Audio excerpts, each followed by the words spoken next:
OK. Alors, le sujet construction est un autre sujet qui emballe beaucoup les enfants et les enseignants aussi.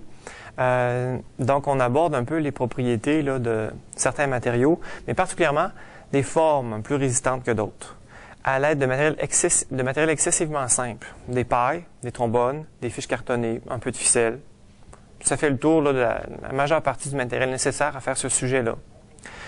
Donc, en assemblant des pailles l'une à l'autre à l'aide de trombones, on a plusieurs défis qui sont proposés. On commence par la tour la plus haute, puis on va comparer lesquelles ont réussi à se rendre plus haut, plus solide. Est-ce qu'il y a des choses à apprendre des autres équipes?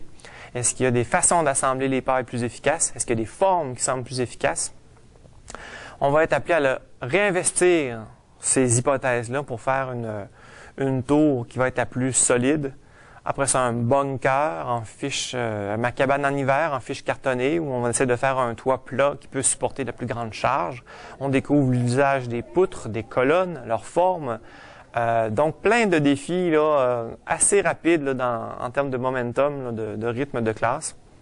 Et on va jusqu'à faire une première approche aussi sur la façon de construire des fermes de toit. Est-ce qu'il y a des façons de répartir le poids, la charge dans une ferme de toit qui va permettre d'être plus résistante? On peut se rendre aussi au défi ultime, celle de construire un pont à l'aide de ces mêmes matériaux-là.